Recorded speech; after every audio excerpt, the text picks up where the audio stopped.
Animal behavior is one of the most interesting aspects of ecology and evolution. Both inter and intra-species variations in animal behavior significantly impact the conservation of species. Not only does it influence the adaptability of individual animals and species through anthropogenic pressures, it can also influence conservation interventions. Today I speak to Deyatima Ghosh, who is a postdoctoral researcher at ATREE. We talk about her work on reptile and amphibian cognition and ecology and how this affects their conservation, particularly in agricultural landscapes across India. So, welcome to the podcast. It's a pleasure to have you on today. Thank you, Anish. Thank you. It's a pleasure to be here and to talk about wildlife. Looking forward to it. So, what got you interested in conservation? To answer that, I have to go back to my childhood. So the interest was essentially wildlife. And I have very good memories of, at that time when I was growing up, we had this National Geographic Animal Planets and Discovery, the three channels, which would be animal centric. And I have memories of me and my dad sitting and watching literally all the episodes that they would be airing. And yeah, so that got me interested in wildlife. And as a result, I took up wildlife as one of the special papers in my master's. And then I entered in my PhD. And for a PhD, I was looking for a question that wildlife is fine. What is the question that I'm going to start working on? And I went through a lot of papers, publications, and this was interesting because it was this huge, lack of our knowledge about agroecosystems and the biodiversity that they have. So that's when my journey in conservation officially started. One of the key aspects of your research is to understand how an animal personalities are key to successful conservation. What exactly is animal personality and how can animal behavior and cognition influence conservation? So this is a relatively new and a very young field. Now, animal personality can be very simply defined as sort of the within individual variations in behavior, which is consistent and is predictable. For example, you keep two very, vibrant colored toys in front of two human infants like babies, and you see one baby going and, tapping on it, trying to figure out what is it, how to play with it, while the other baby doesn't really respond. So that's personality. The first one is more bold, exploratory, and the second one is a bit shy and docile, right? So you can expect this personality in the two individuals to be consistent and to be predictable. So if you put them in similar situation in the future, they are supposed to be acting the similar way. So that's what personality is. Now, if I have to expand on this, every personality has a behavior type. For example, aggression, right? And there are traits or behaviors which are correlated within a personality, right? And that's what is defined as a behavioral syndrome or a behavioral profile. For example, if I'm a frog and I'm pretty exploratory in nature, which means I have to be bold because if I'm going to explore new territory, I would be encountering novel circumstances. I have to be bold to face them. And as a consequence, I have to be aggressive as well because I need to fight out individuals who doesn't want me there, right? So these three things, aggressiveness, boldness, and exploratory, these three are often clubbed together into one behavioral syndrome. So that's what is personality. And there is a lot of research that shows that personality is essentially what personality and cognition is what essentially drives an animal's behavior. So if I have to talk about cognition, it's basically what animals perceive, the changes that happen in the environment, the way the animals process the changes, the way they take a decision to act on it, and the way they act on it. So the way they act on it is what we see as a behavior. What drives the behavior is the cognition, right? So this is where I work in. I'm trying to explore avenues in which we can understand how personality and cognition can impact conservation. So the idea behind why it's important is most of the conservation issues or conservation outcomes are literally based on ecological data, which is the most important, right? Because that gives you a reality check. But once you have a conservation strategy, we do not know if the animals are accepting them or not. For example, in Kerala and in Orissa, you see a huge amount of elephant human conflict. So, they burst firecrackers, they poke the animals, they make noise with the utensils to get the animals away from their crop field. And that's a momentary temporary solution. But we don't know how the animal takes it. How long does it remember the experience? And does it even come back? Or if it comes back, what is the route that it takes? So there's a lot of research which has seen the importance of personality and cognition, as I said. For example, in amphibians, if we have to conserve species, for example, an endangered species, I would look, and if I want to have a founding population, I would like to use species which are bold and exploratory, because usually you find bold, exploratory, aggressive individuals and asocial individuals on the range front. That is, they are the people or they are the individuals who start dispersal and exploring new territory. The others who follow them are usually the shy ones, usually the docile ones, right? So again, for any breeding program in a conservation, we need to have in mind what personalities are there. We need to ensure that a bold personality does mate with the opposite personality as well. If we do not address this, we are actually unintentionally cueing the animals and making a population which is biased towards one particular personality. Right? Personality has also been linked with disease resistance in amphibians, because amphibians which are aggressive, which are bold, which are exploratory, they're more active, they're more proactive. They have got more behavioral strategies to prevent the parasites from coming into them compared to the shy ones, which are mostly found to be more affected compared to the bold ones. Right. Even in mating, when you see mating in amphibians, which is one of the most interesting thing, you also see there is a very, interesting equation between the bold and the shy ones. Bold individuals guard the territories more, as a result they secure more mate. The same personality difference has also been seen in the females. So these are some of the areas where cognition and personality needs to be included in conservation. So I found one of your blog articles about how understanding reptile intelligence can aid conservation and ecosystem protection. Could you elaborate about this? Yes. So again, we have to understand why we want to do this. Why do we want to bring in animal intelligence into conservation of species and ecosystem services? So we are now currently at 8 billion, and we're only going to increase in numbers, right? And currently India is 60% its landscape is under agriculture and 5% is under forest. So clearly agriculture is not going to stop expanding. We are only going to increase because of the demands from humans, right?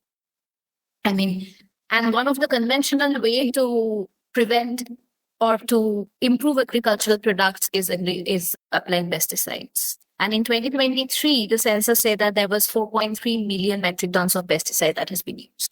And we are all aware of the negative consequences, which includes human fatality, which includes degradation in crop quality, loss of biodiversity, even a negative impact on human fertility.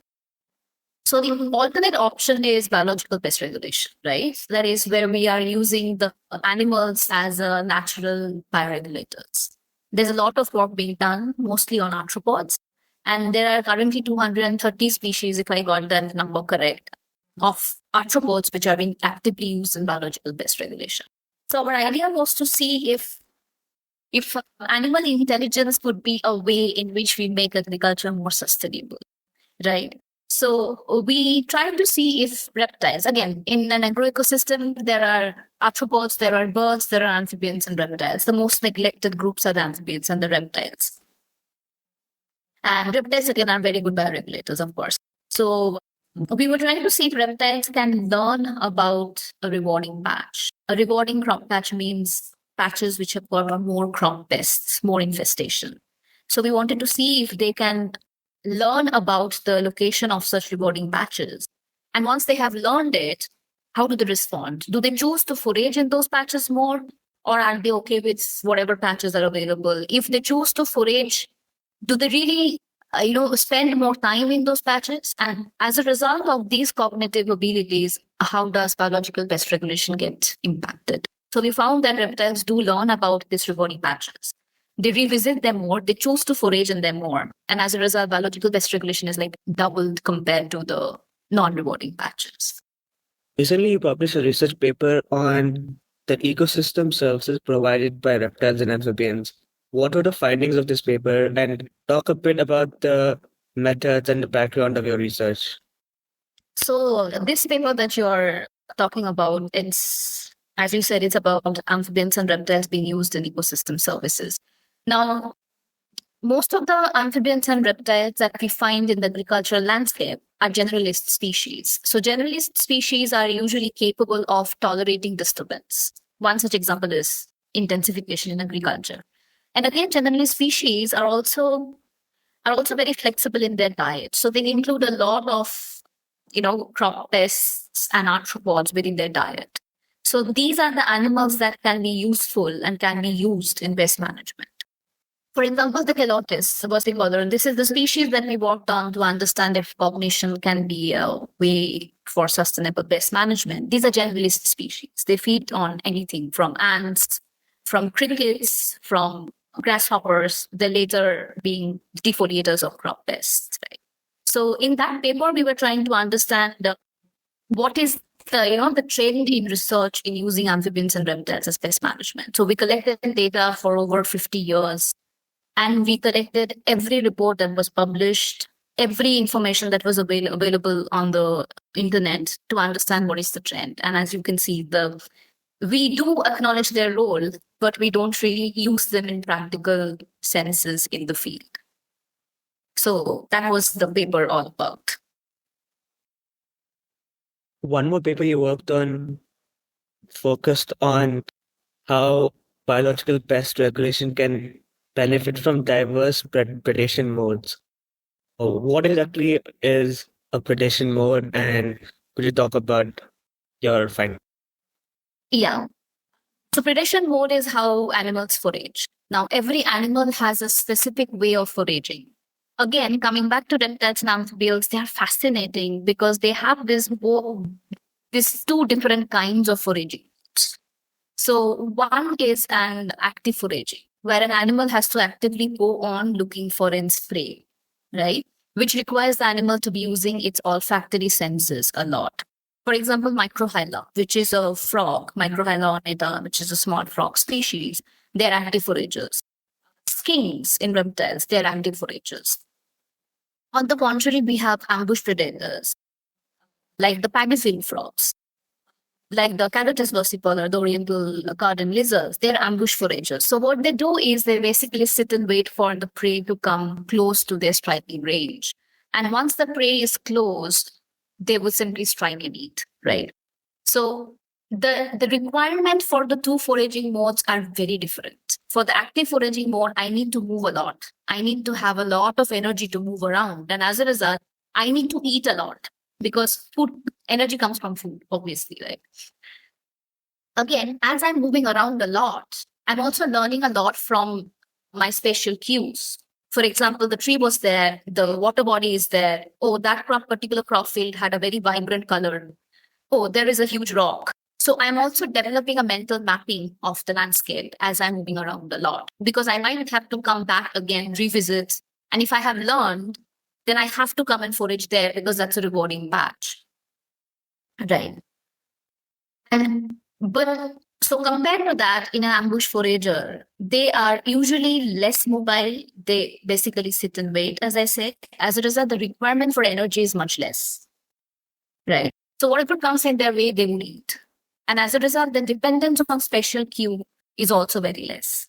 So when you compare the data set which is available, you see that the velocity, the striking velocity, the movement rate, the prey capturing velocity and the rate is much higher in the active foragers compared to the ambush foragers. So if you have to calculate them down to the number of prey they might be feeding in a unit time, for an active forager, it would be 5 times more than that of an ambush predator.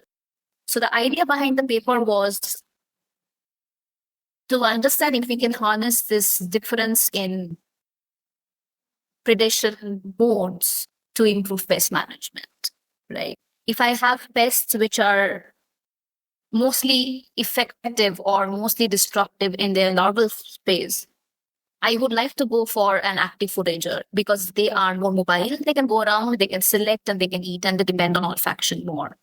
On the contrary, if I have to control the later life history stage or the adult stages, for example, the lepidopterans, the moths and the butterflies, the moths, I will go for an ambush predator because for them, mobility in the prey is a cue.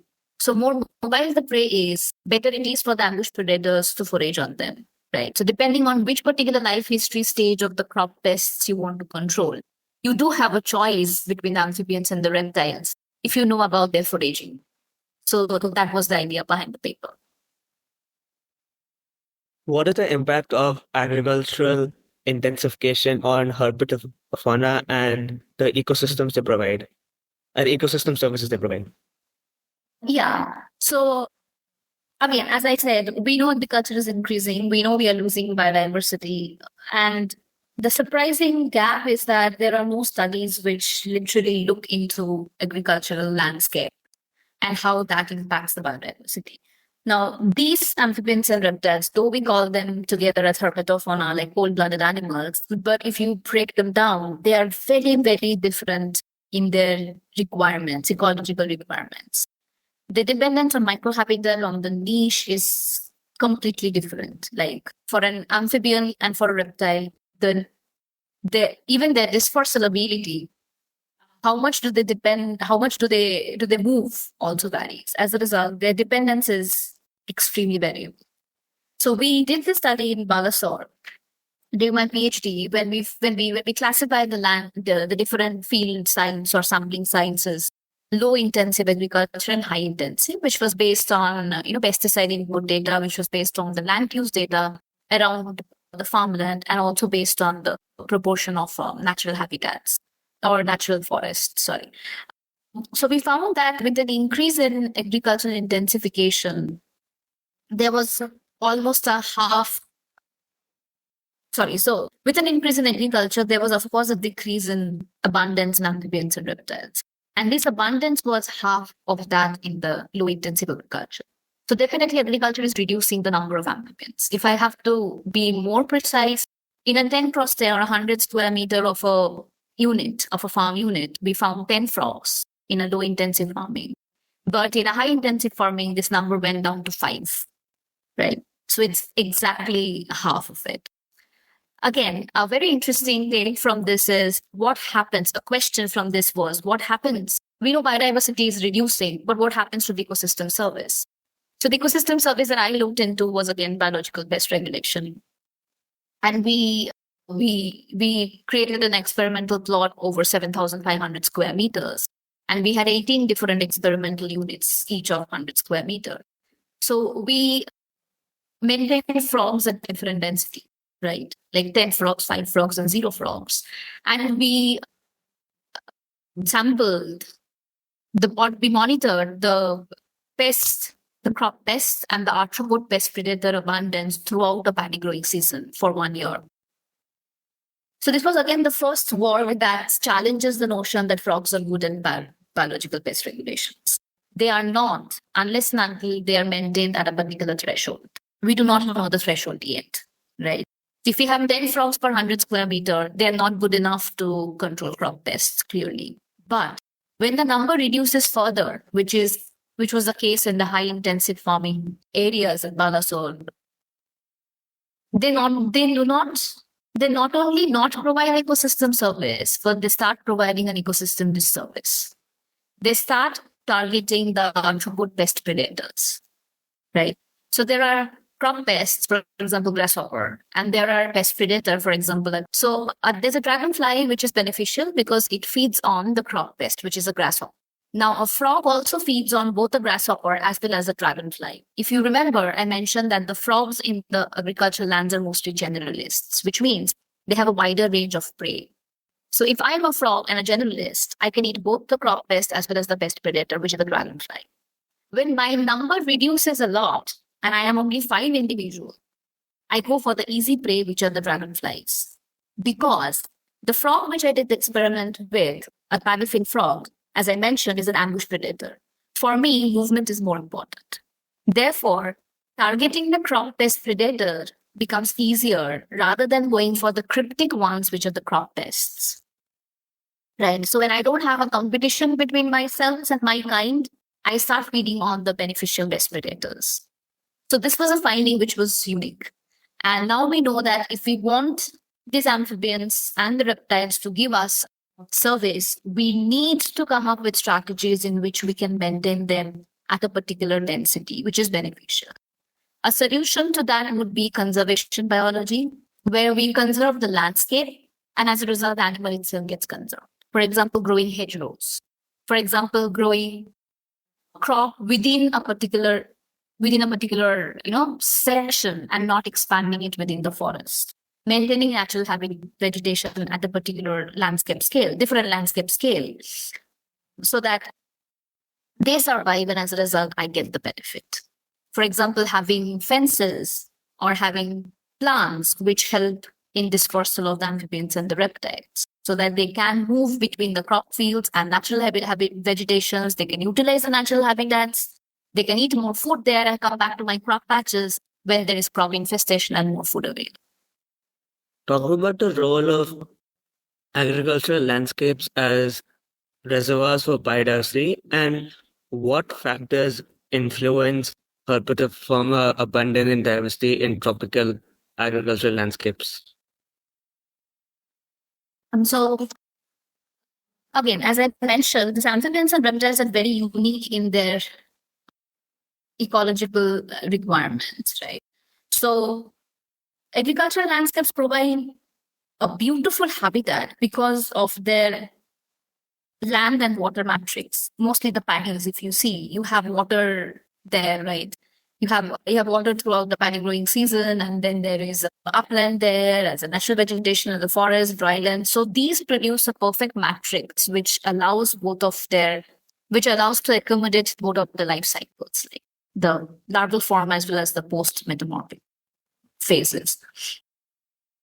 We worked in this landscape in Balasore, which are a different agricultural intensification intensively. And interestingly, we found that if we have to understand how agriculture impacts these animals, we need to do work at different spatial scales. It cannot be limited to only a farmland, right? So we conducted the study and we looked into the different land uses at a 125 meter scale. We looked at it at a 250 meters, 500 and 1000 meters and more. And it was very interesting that different landscape scales had land uses at different landscape scale had varied responses. For example, if you look into the paper, we found that agriculture was more important for amphibians at a 1000 meter landscape scale, right? But not immediately. Whereas pesticide input was significantly impacting the amphibians at the local scale, right? Plantation was again important at the local scale, whereas natural vegetation was important, at the landscape scale of 500 meters. Again, for reptiles, fallow lands was super important at a local scale, but semi-natural vegetation was important at a landscape scale of 500 and 1000 meters. By local scale, I mean 125 to 250 meters, right? So this was the study that also showed that different land uses are no wonder important, but we need to know as researchers at what scale we are conducting the study. For example, water body had negative impact on amphibians at a 1000 meter scale, which can't really be, believed. But then if you understand that when I put in pesticides go into the water body and the water bodies actually help the pesticide to spread through a larger area. That's the role of water bodies as well, right? So this was again an interesting finding where we found water bodies not just in the local scale, but a landscape scale of like 1000 meters negatively impacting the abundance of the amphibians.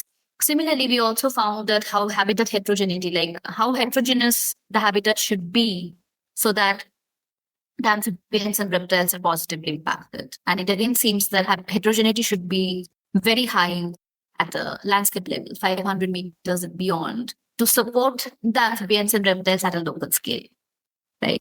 So agricultural system not only is very dynamic, but it's also very complex. It's not just one thing and one scale, but it's actually a basically, a multiple spatial scale impact that has on the local amphibian and reptile diversity. So my final question is, what have been some of the most prominent challenges and best moments from your conservation career so far? So the first challenge was to do a field work in agricultural landscape. And I think most of it stemmed from being a woman because I have spent like 4 years in field in Balasore with the tribal indigenous people there. And the first challenge was acceptance because they're not used to people coming and researching in their agricultural land, number one. Number two, they're not used to seeing women doing this kind of work. So it took me a lot of time to convince them that this is the work and it's important. For them, it's a part of nature that I see frogs every day. Why do you even want to come and look at them? That's like a waste of time. But then to convince them that no, you need to have the frogs, you need to monitor their diversity, you need to know how to identify species so that you know how to conserve them and that impacts and improves your agriculture. That took me a long time. So that was a big challenge. So, interesting outcome that I can remember is when I was completing my field work towards the end of my field work. The same people who has not been supportive initially, who didn't really want me to be in the field, they used to come and wait for me in the field much before I would arrive. They were interested to see what species were there in their farmland. How did they, how to monitor them. And so that change in their attitude is what I actually achieved over the field work. So yeah, that would be one of the rewarding moments. Yeah, I think that's a very insightful way to end the podcast. Thank you so much for your time. Thank you. Thank you so much, Anish. Thank you for doing this.